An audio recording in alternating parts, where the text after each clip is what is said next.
First of all, good evening, Assalamu alaikum. I just want to thank you, Grazia, for bulldozing a path for women who look like me to be able to speak what's on our minds, so thank you.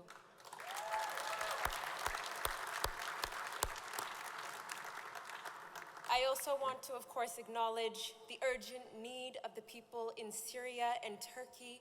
It's heartbreaking. We all know what's happening. We keep them in our prayers, and there are many ways to help, so please do what you can. May Allah grant them Jannah.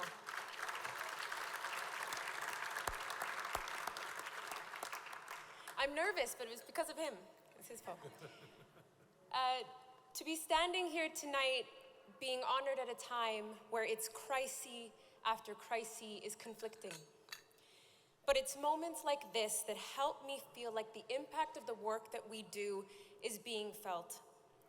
A friend once said to me that 50% of the advocacy is being in the room. It's showing up. And that sat heavy with me. The importance of using our voices because we have the privilege of having voices that are heard. For the millions who do not. We fight with those who have been forgotten. We fight with those who have been neglected. Millions of rural people who starve, feeding the world. People who depend on their land for independence, but whose land suffers the effects of climate change, not in some near future, but today.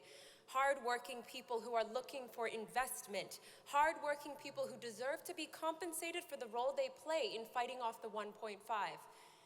People who remind me of my mother, who once depended on that land as well, and is now here with me today.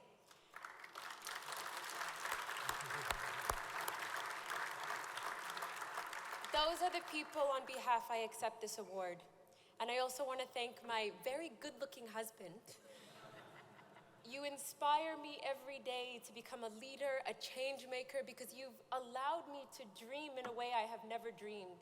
So thank you. Thank you, baby.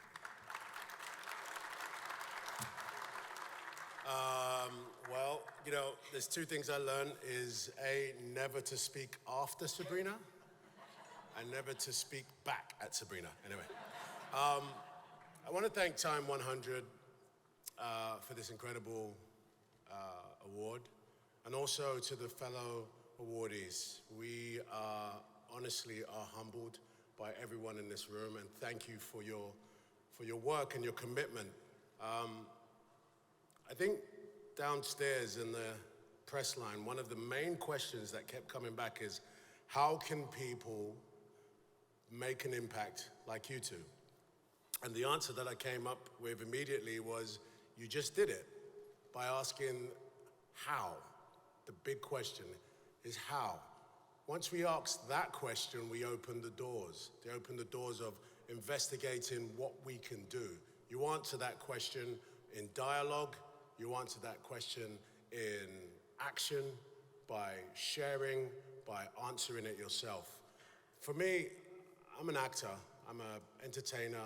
That's what I love to do. But I realized that the voice that I was given is so powerful when I use it to help those that don't have one. And honestly, I don't know how we do it. I don't know what motivates us, but I imagine that, like you, we just need to just keep doing it. Doesn't matter. We just need to just keep pushing the agendas that shift people's dynamics, perceptions, and help, change. I'm just honored to be here. I really hope that you understand that two things, that when you make impact, sometimes you're not the person that actually feels the impact. And the irony of being here at TIME is that the world doesn't have much of it. So thanks so much.